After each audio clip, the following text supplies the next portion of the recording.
to not sell yourself short and to believe in yourself and to walk through those open doors. Because just like I did, I never thought I would be here today doing this, but here I am. And I absolutely love my work. Welcome to the One Girl Revolution podcast. It's your girl, Kate, here for another inspiring episode of the One Girl Revolution podcast.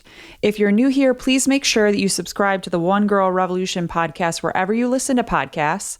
Follow us on Facebook, Twitter, and Instagram at One Girl Revo. That's the number one girl, REVO.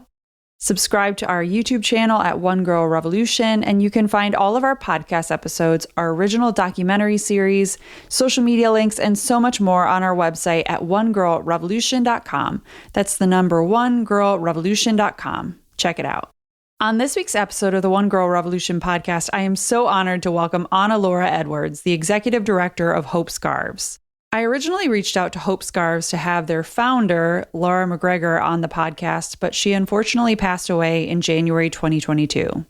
Lara was an incredible woman who fought her own battle with cancer.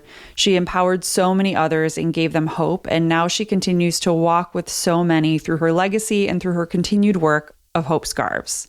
The woman who has taken the reins and is leading the charge with regards to Hope Scarves is Anna Laura Edwards, and so I'm so excited to have her on the podcast today. Anna Laura shares her own story. She tells the story of how she got connected to Laura and Hope Scarves. She talks about Laura's own story and her legacy and the incredible work of Hope Scarves. Hope Scarves is a nonprofit organization that supports people facing cancer through scarves, stories, community, and research. They've helped so many people through their cancer journey and continue to do so every single day. You do not want to miss this inspiring episode. So without further ado, here's my conversation with Anna Laura. Anna Laura, welcome to the One Girl Revolution podcast. Thank you. I'm so really excited happy to be here. I'm so excited to have you on, and there's so much that I want to cover and so much that I want to talk about. But I want to start by saying, as you know, and as all of our listeners know, I oftentimes interview women or girls that have founded an organization. And you and I got connected because I originally emailed Hope Scarves in hopes of interviewing Laura and didn't realize that she had unfortunately passed in January 2022. But I think that it's so important to continue to share her story. Her legacy lives on through Hope Scarves and through you and the great work that you're doing. So I'm so excited to have you on to share your story, to talk about Laura, to talk about Hope Scarves and all the great work that they're doing, that you guys are doing. But before we get into that, I would love just to share a little bit, to use this time and this space to share a little bit about Laura. So why is she a one girl revolution to you? You knew her. I wish that I had gotten to know her. I can read a little bit on your website about her, but why was she so spectacular and such a one girl revolution in your mind? Oh my gosh. There was only one Lara McGregor in this world. She just lit up a room and was so inspiring. Anybody that talked to her just immediately loved her. And it's really hard to put into words. We have so much video footage of her. I would encourage anybody to go to our website, and which is hopescarves.org, and down at the bottom is a link to My Hopeful Life, which is what she started in the last few years that she was here with us. And she has a blog. She was a beautiful writer, a podcast that you're just completely inspired by. She talked about cancer, but not in all of her episodes. And she was just a light, and she made such a difference in this world. It's hard. I still wait for her to walk in the door at the office. We miss her terribly, but she taught us all so much in the short time that she was here. And she taught us how to truly live, to live a joyful life, even though you're facing terminal cancer. She taught us how to hold joy and fear in the same hand at the same time. And those are lessons that I know I carry with me every day. And all those who knew her carry that in their hearts. So she is such a beacon, and you can see it through. I'll share some of the links to different interviews that she did. There was a conversation that I watched between you and her when she was sort of passing the baton over to you. And it just was so beautiful to hear her voice and her story. And I know that she continues to be a beacon through Hope Scarves. So how did you and Lara get connected, and how did you get originally connected to Hope Scarves? Well, that's a funny story. I started my career in education, and I was a teacher. And I taught elementary education, and then I had 2 boys, and I stayed home. And then when they got out of the nest and didn't need me quite so much anymore, I went back to teaching, and I taught preschool. And I was Bennett's preschool teacher. And Bennett is Laura's youngest son. And Bennett is the one that she was pregnant with when she was first diagnosed with breast cancer. And so Bennett is this feisty redhead. And I having 2 boys myself, I was just drawn to the boys of the class, and absolutely adored Bennett. And then, of course, this bright, with a big smile and twinkling eyes, Lara McGregor walked in with Bennett, and you were just I was drawn to her too. And so that is how I first got connected with Hope Scarves. She was just launching it. She had just recently moved to Louisville, Kentucky from Birmingham, Alabama, and had this idea that she was going to start a nonprofit. And I was actually at the very first kickoff event where she was introducing it to her friends, her new friends in the town. And I've been involved ever since. I've helped with our annual event, which is called Colors of Courage.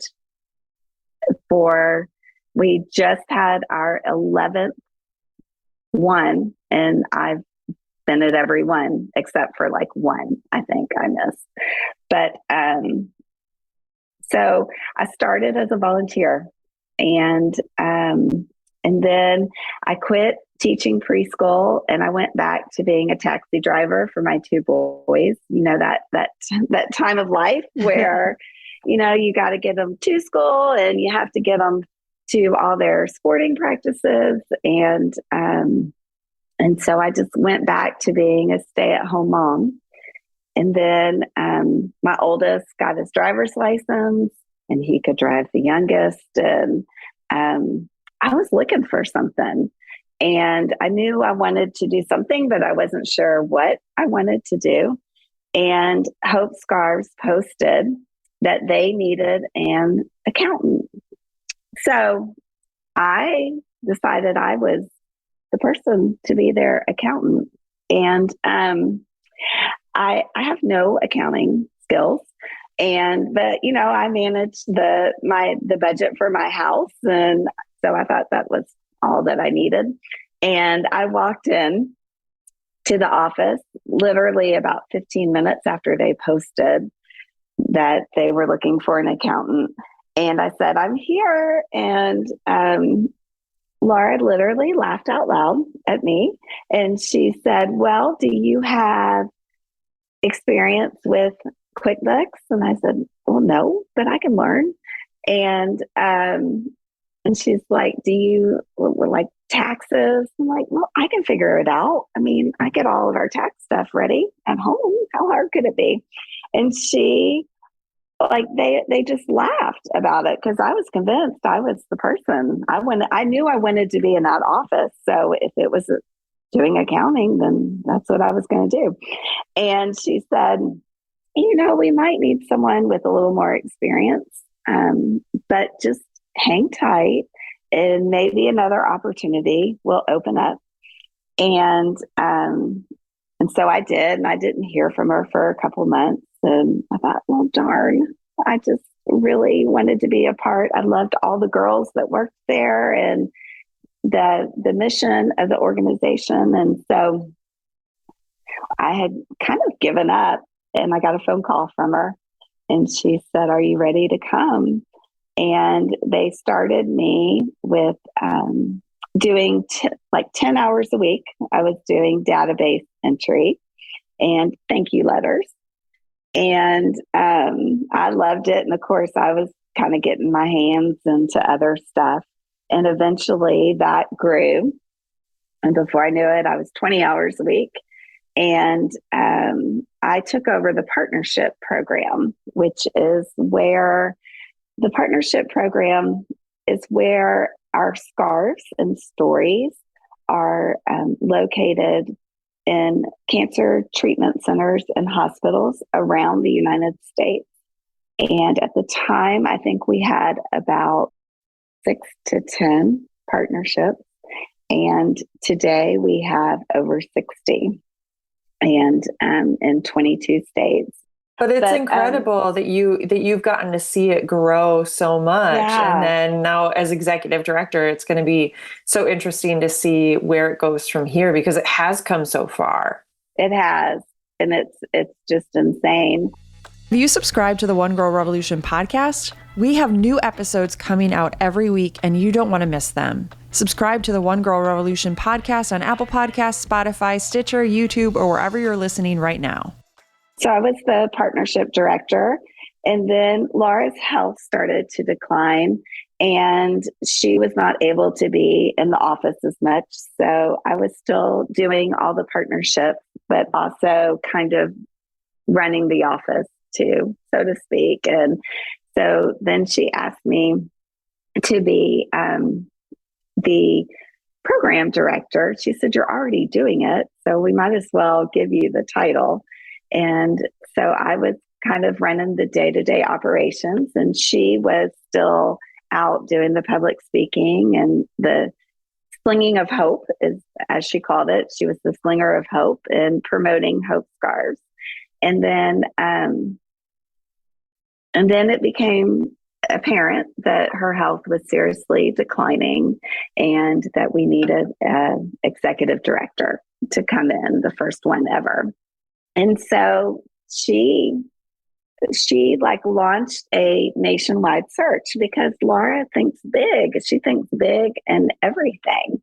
And there are 6 of us that work at Hope Scarves, and we were all biting our nails because we thought, all right, we're going to have like some big corporate woman come in and it's just going to change the dynamics of this little family that we have. And but we were like, we trust her. We trust her. She knows what she's doing. And so she put together a committee and interviewed all kinds of people for it. And I just sat there and I didn't say anything because I just figured I would just be running the day-to-day operations. And I got a phone call from her one afternoon, and she said, "You bring to the table everything and more than all these people do that I'm interviewing." And she asked me if I would apply. And you don't ever tell Lara no, And of course, I think secretly I was waiting for her to ask me, like I wanted her to want me in that position. And so when that call came, I was just ecstatic. And I had to get my resume together and go through the whole interview process. And so it's really exciting. And I laugh because I think that you never know what life is going to bring you and what doors are going to open. And here I was a preschool teacher, and now I'm an executive director of a nonprofit. And, you don't have to have a degree in everything to be successful. I think a lot of it is just, you have to have drive, but you also have to have a heart for the mission, and you keep that at your core, and you can do anything. So here I am. I love it. And I love your story so much because you don't have to die to have many lives, as the saying says. It's like, here you are, a preschool teacher. You never could have fathomed, I'm sure, looking down the road, that you would get tied into, the work that you're doing now, and see things like go through all the different chapters of Hope Scarves, and, being able to like walk through. It's just incredible to look back. And that's what I love so much about this podcast and a lot of the stories that we share. Sometimes we'll interview a kid who started some really cool organization or initiative, which is awesome. Like, here they are, 12 years old, starting some sort of organization. But the majority of stories are exactly like yours, where it's like, hey, I never sought out to do this, but an opportunity presented itself. I just sort of pulled the thread, or followed the yellow brick road, to see where things go. And it's just incredible how life can go if you're just open and willing. And I think you have a heart for service, obviously. And so it's just beautiful to see this opportunity present itself and then continue to grow. And now you're able to really honor Lara's legacy and continue the work of Hope Scarves, because it's so important what you're doing. And so, yeah, it's just incredible.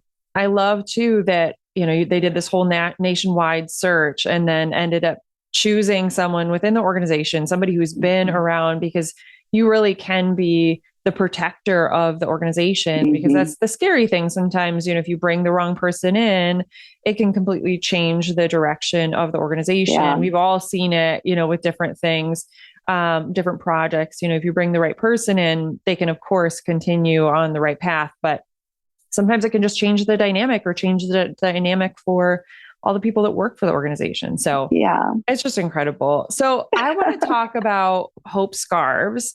So since Lara isn't here and she can't tell us the story, I'm going to ask you to share whatever you know from why she started it, or what was the spark moment that led to Hope Scarves being started. Yeah. So Lara was 30 years old and 7 months pregnant when she was first diagnosed with cancer. And a friend of a friend named Kelly sent her a box of scarves with a real simple note that said, "You can do this." And Lara loved those scarves. She felt like they almost had superpower, right? Because Kelly was young, and Kelly got to the other side of the rainbow or the bridge, and was doing well. And so by golly, Lara was determined to do it too. And so she wore those scarves, and she and Bennett had several rounds of chemo together when he was in Euro. And, she was completely worried about how that was going to impact him. But she gave birth to a healthy little boy. Her chemo, the nickname of her chemo was called the Red Devil, and it was very strong and toxic. And when she gave birth to Bennett, she and her husband Jay laughed out loud because he was born with bright red hair. And red hair did not run in the family at all. So they always thought that came from the Red Devil chemo that they had together. And that he was healthy and beautiful. And Lara had a double mastectomy and did well with her treatment, was declared cancer-free, and just got on with life of being a mom now of 2 young boys. And so she reached back out to Kelly and wanted to give her scarves back. And Kelly said, "No, just pass them along and share them with somebody else. And so Laura did just that. She went to a young survivors conference and she met a woman named Roberta. And Roberta was wearing a wig and was complaining about how hot and itchy it was. And Laura said, well, here, I've got these scarves. And Laura shared her scarves and she shared her own story, her own cancer journey. And she realized, I think that was the pivotal moment where she realized that there is something to this about passing along my scars to help somebody else. But it was also so healing for her to share her story and her journey and how she got to where she was. And so that, I think, was the moment that Hope Scarves was born in her brain. Roberta gave her scarves back when she was done. She sent them back to Laura. And at that time, Laura moved from Birmingham, Alabama to Louisville, Kentucky. And the first person she met was someone who was getting ready to go through cancer treatment. So guess what Laura did? She shared those scars and her story. And that is how it all started. It started in the spare bedroom of her house with her 2-year-old toddler by her side. And it started small. And to date now, Hope Scarves was technically born, became incorporated in a 501c in 2012. And now 10 years later, we have an office and we have 6 employees and we have sent over 30,000 scarves. They've gone to all 50 states and 34 countries. So Laura's like, we're not just a mom and pop nonprofit. We are an international nonprofit. And she always knew that Hope Scarves would become this. People would ask her all the time, did you ever think that it would grow and be this big and touch so many lives? And she always said, well, yeah, of course. She knew that scarves and stories were going to circle the globe. And she's like, it's like one big chain letter that touches people. And we got nicknamed the Sisterhood of the Traveling Scarves. And that has stuck. So we get scarves from all over the world, and we get stories that are written from cancer survivors, and we pair them together.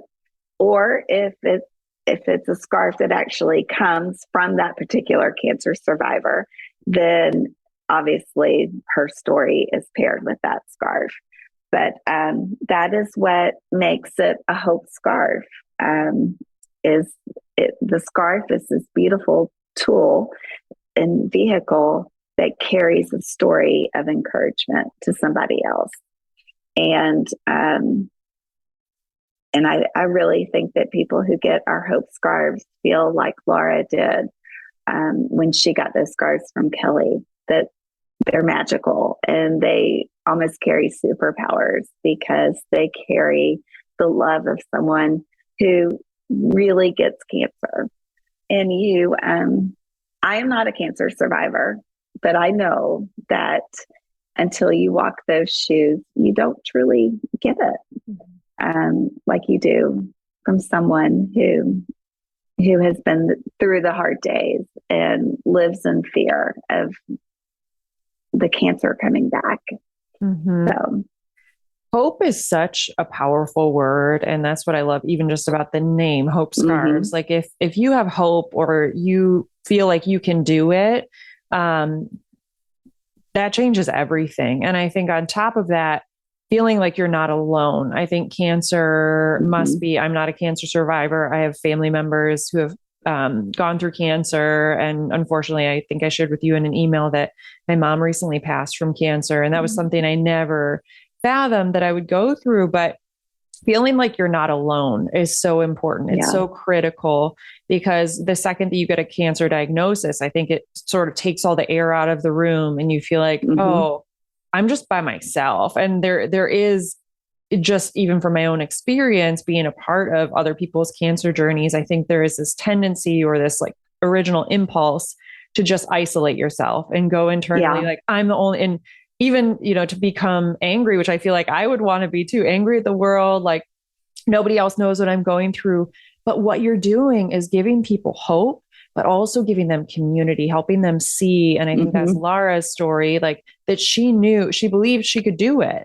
And walking with someone else and knowing that other people have been through it, other people are going through the same thing that you're going through right now. And that also has transformative power too. Yeah. Hope was always her word. And it's funny because she went to Hope College up in Michigan. Yeah. And so, it's just, we have seen there's just serendipity all around you. And if you're open to it and look for it, and hope was Laura's word. It was 7 years after she was first diagnosed with cancer. She was diagnosed with stage 4 metastatic breast cancer. And that was a pivotal moment for our organization, because Laura would never be out of treatment. She was going to be in treatment for the rest of her life. And it was no longer when you beat cancer. And that, she grappled with that. That was really hard. And we had to, we just followed what she wanted us to do, but she changed the whole language of Hope Scarves. And so it was no longer, when you beat cancer, it was how you live life over cancer. And she taught us that. And because she had hope and she had such a positive outlook and embraced and found joy every single day, she lived 8 years metastatic. And I have to say that, I think that attitude, she was given 2 to 3 years, and 8 years, it was incredible. Yeah, I think it's so important, just what you were sharing too, about with a terminal diagnosis. There's always, there are these messages with, when you beat cancer from different organizations, but also it's important to live in reality, live in the real world. Sometimes, somebody gets a terminal diagnosis, but I think that even how they live their life in those weeks, months, years, and also how we die too, can be a part of our legacy. Somebody said to me recently, your mom taught me how to live this vibrant life, even in her final weeks. But then on top of that, she also taught the world how to die. And like her funeral was a celebration of life, and we had musicals playing at the funeral home, and she wanted to be buried in her little lamb pajamas, her flannel pajamas, and had this whole thing, like how she wanted her shoes outside of the casket. So it looked like she stepped in just to go to sleep and wanted her glass in it. It's just things like that. And that's something that it taught me, like our story is still being written. And even after we're gone, and I think that's Lara, like her legacy still lives on through Hope Scarves. And I can't wait to see where things go from here, but we can still be writing our story, even if there is a terminal diagnosis. And imagine the power that our stories have. And I know that you have so many different, you've met up with so many people or been connected with so many people who are on all these different levels of their journey with cancer, or maybe they haven't even been through cancer themselves, but they were touched by cancer in some way and they want to be a part of what you're doing. And so I think that we have the power to really write our story now, how we live, even if we're given a terminal diagnosis, but also how we die, and then how our legacy lives on. Yeah, she was the epitome of all those things. She did all that.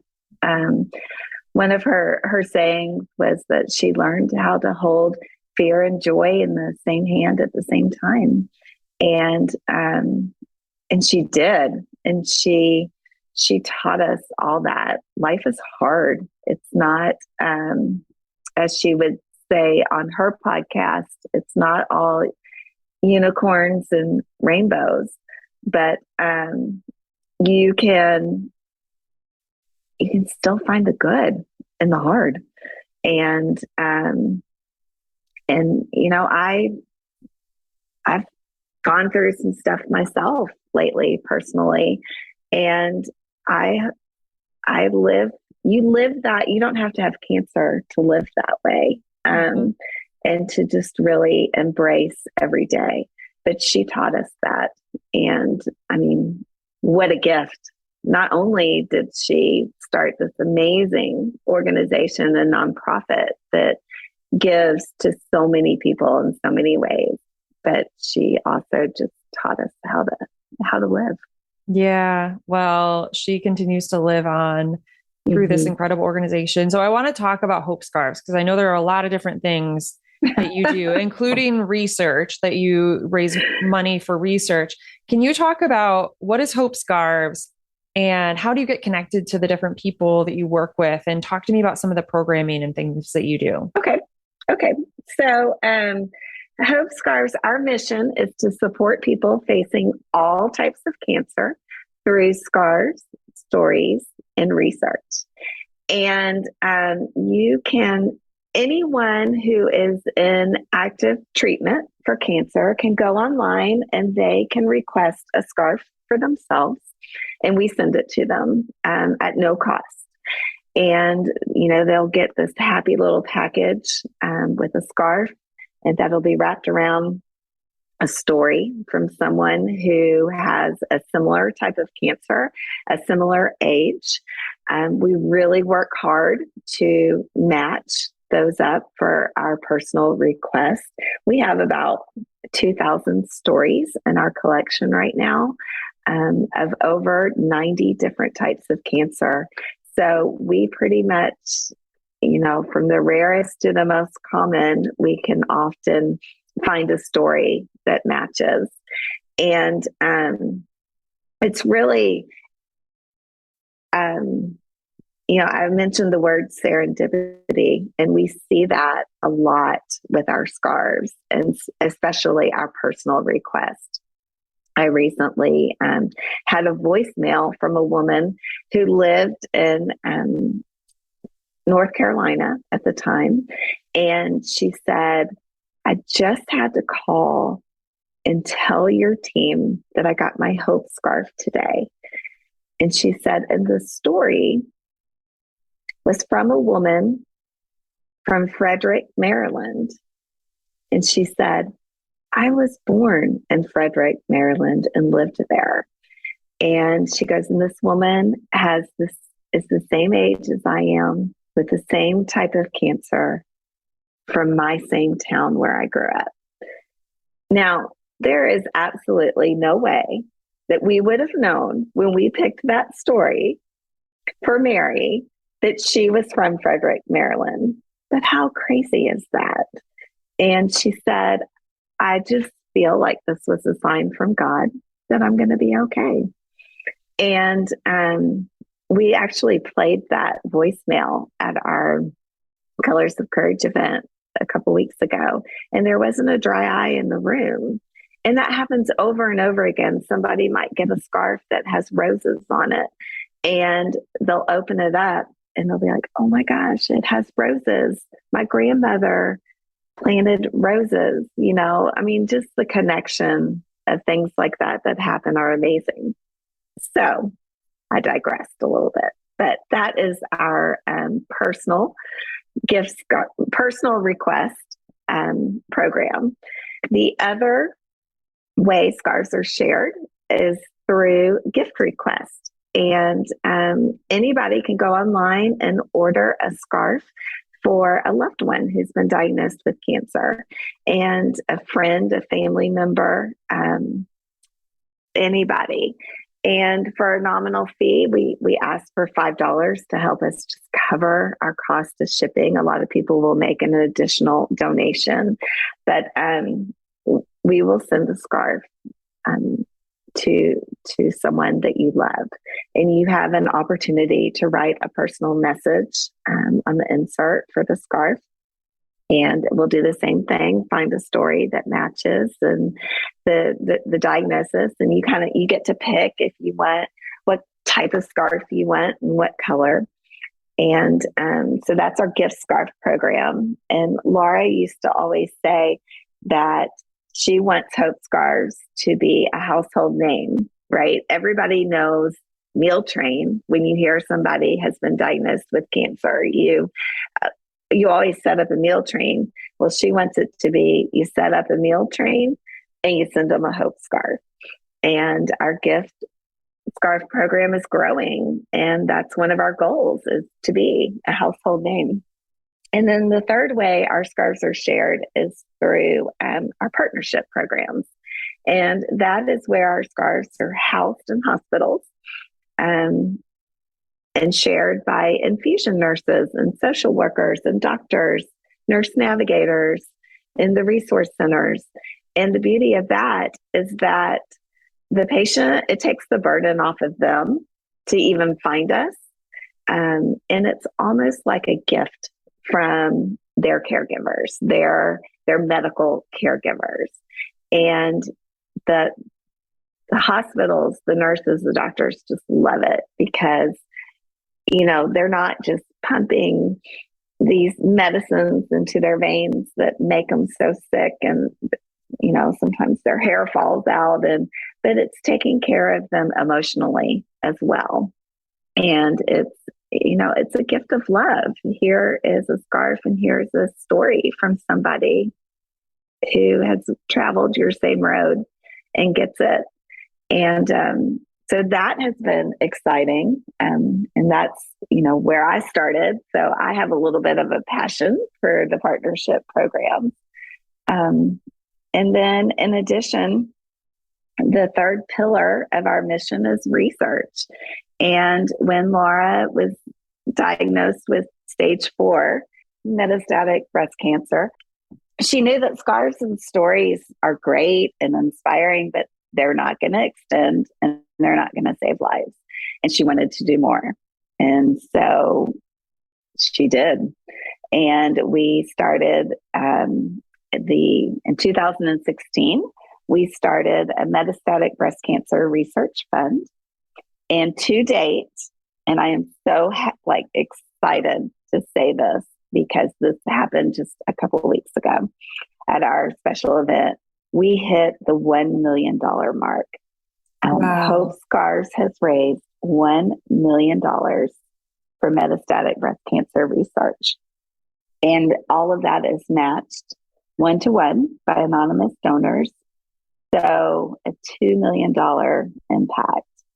And Lara was instrumental in that. She really researched the researchers and wanted to make sure that she was supporting the latest and the greatest in what was really going to help extend and save lives.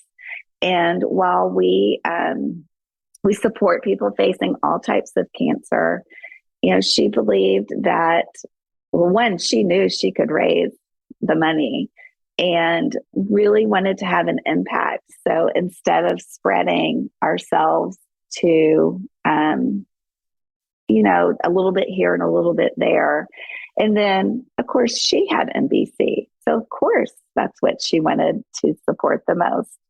And Hope Scarves has really made a difference in the research world.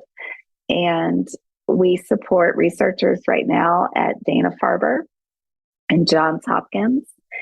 We support programs in Louisville, Kentucky at Norton Cancer Institute and at the U of L Brown Cancer Center.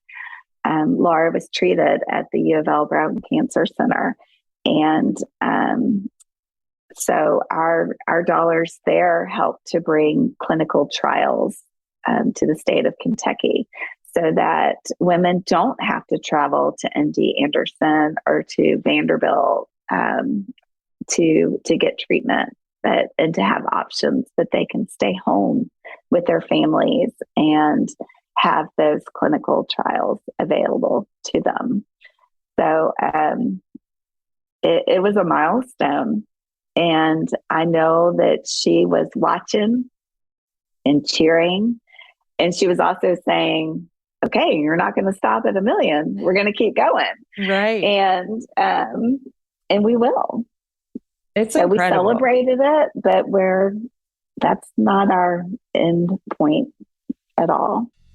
Donate to One Girl Revolution's nonprofit organization to help us continue our work, highlighting inspiring women and girls that are changing the world through their lives, promoting their work and their organizations, and building a powerful and positive force out in the world dedicated to empowering women, their voices, and their stories. Donate at onegirlrevolution.com/donate. That's the number onegirlrevolution.com/donate. I love so much about kind of the holistic approach that you take as well. Like, it would be so easy just to have Hope Scarves and give the scarves and whatever, but no, you're actually like this holistic approach where, you're pairing people and letters and stories and working alongside hospitals and these partners. But then on top of that, doing the research and funding the research is so important. We need more of that in the world. I know that you shared a story about the Maryland story, the voicemail that you got. Yeah. But this podcast is all about stories. And I would love to hear, is there a story or two that really touched your life through Hope Scarves, somebody you've gotten to know that's been helped through your work that you could share? I guess one of my favorite stories is when I was working with the partnership programs and trying to grow and expand that, I got a call from a man named Boris who read about Lara and Hope Scarves while he was waiting for his cancer treatment at Hillman Cancer Center up in Pittsburgh. And he was so moved by the article. And he was like, we need to bring that here for the women here. And of course, we do serve men. Men don't typically wear scarves, but we do have bandanas and stories from men. And but Boris just loved it. And I don't know how old he was. He was probably in his 80s. And he was determined to start a partnership program. And of course, I loved him from the minute I met him. And I never met him, but, just talking to him on the phone, I thought this guy is really cool. And so he started to work and he got the hospital on board. And everybody was all set to go, but he couldn't find anyone to fund the program. So our partnership programs are a mission-based revenue stream for Hope Scarves. And it's a $30 multiplier per scarf.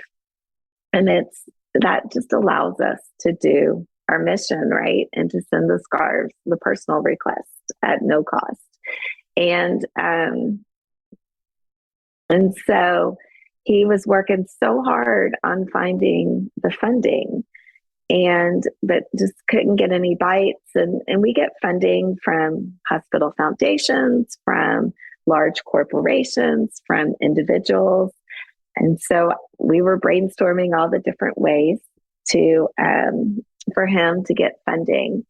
And then you might remember I talked about how Lara shared her scarves at that Young Survivor conference with a woman named Roberta.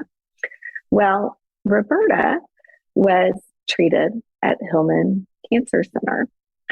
And she, too, was diagnosed with stage 4 metastatic breast cancer. And around the time that I was working with Boris, Roberta passed away. And her friends wanted to do something to honor Roberta and to help the other patients at Hillman Cancer Center. So guess what they did? They funded a partnership program. Wow, that's awesome.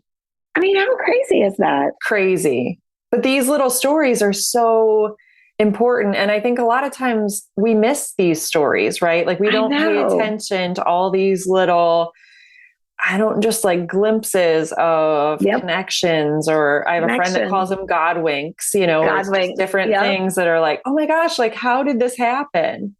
So Roberta was technically our first scarf recipient.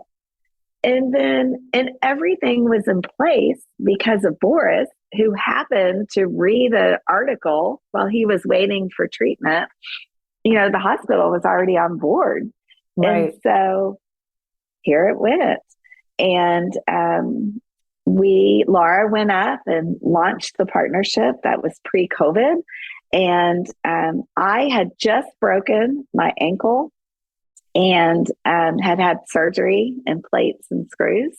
And I was heartbroken that I could not go up there and meet Boris and Roberta's family and all the people at Hillman, because just the way it all came together, I just wanted to be there and I just couldn't. But Lara found Boris, of course, in the crowd. He had a bright red sweater on, and she took a picture with him because she took pictures all the time and chronicled everything. And she was like pointing to him in the picture, and she said, "Guess who this is?" And of course, I knew. I was like, "It's Boris!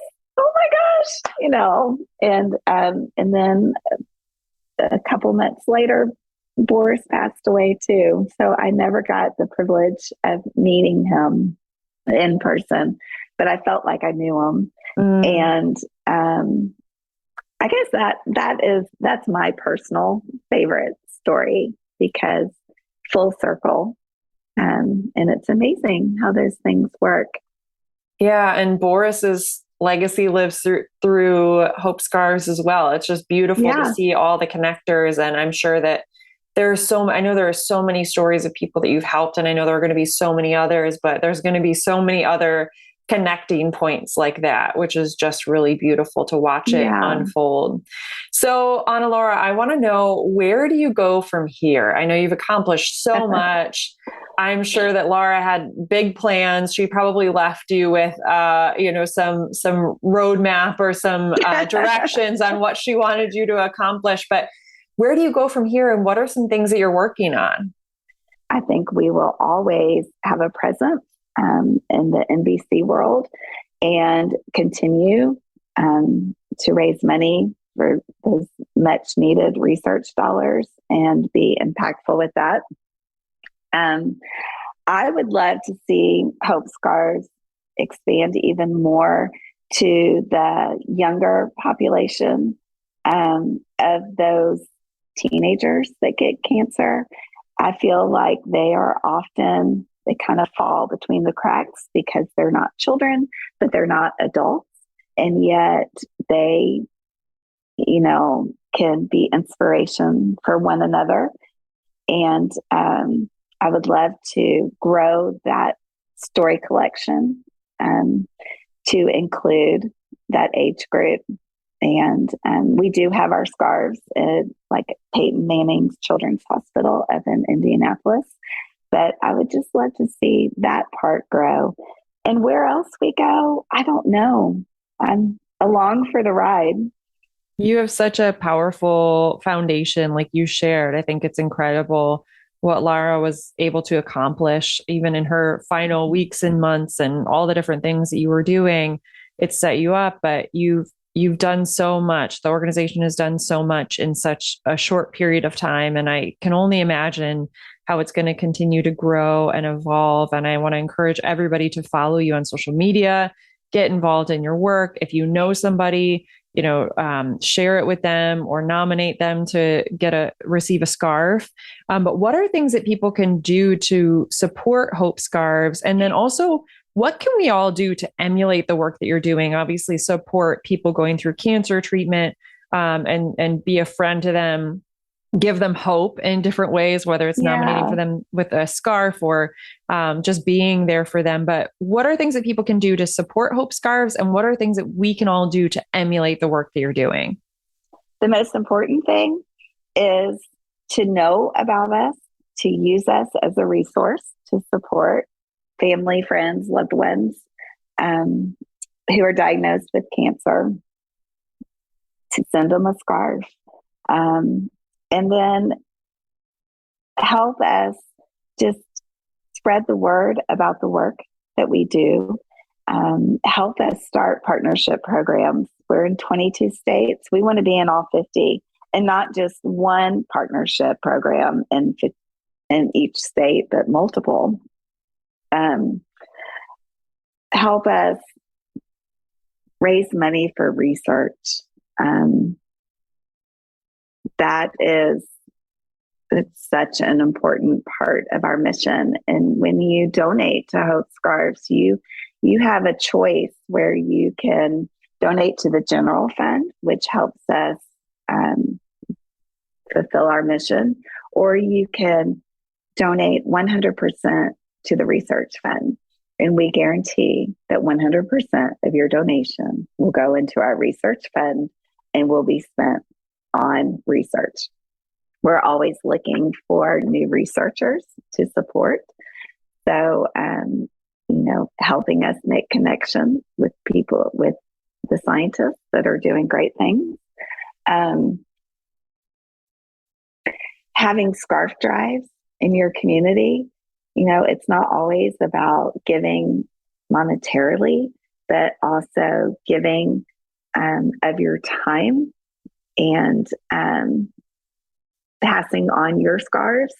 You don't have to be a survivor to share a scarf that is hanging in your closet that you're not going to wear anymore. That might be beautiful on somebody's head. And without scarves, we can't do our mission. So, we always encourage, we have companies that do company-wide scarf drives, to book clubs, to churches, to sororities, to sporting teams. Anybody can do a scarf. Schools, they'll do school-wide scarf drives for us. But without those scarves, we can't do the heart of our work.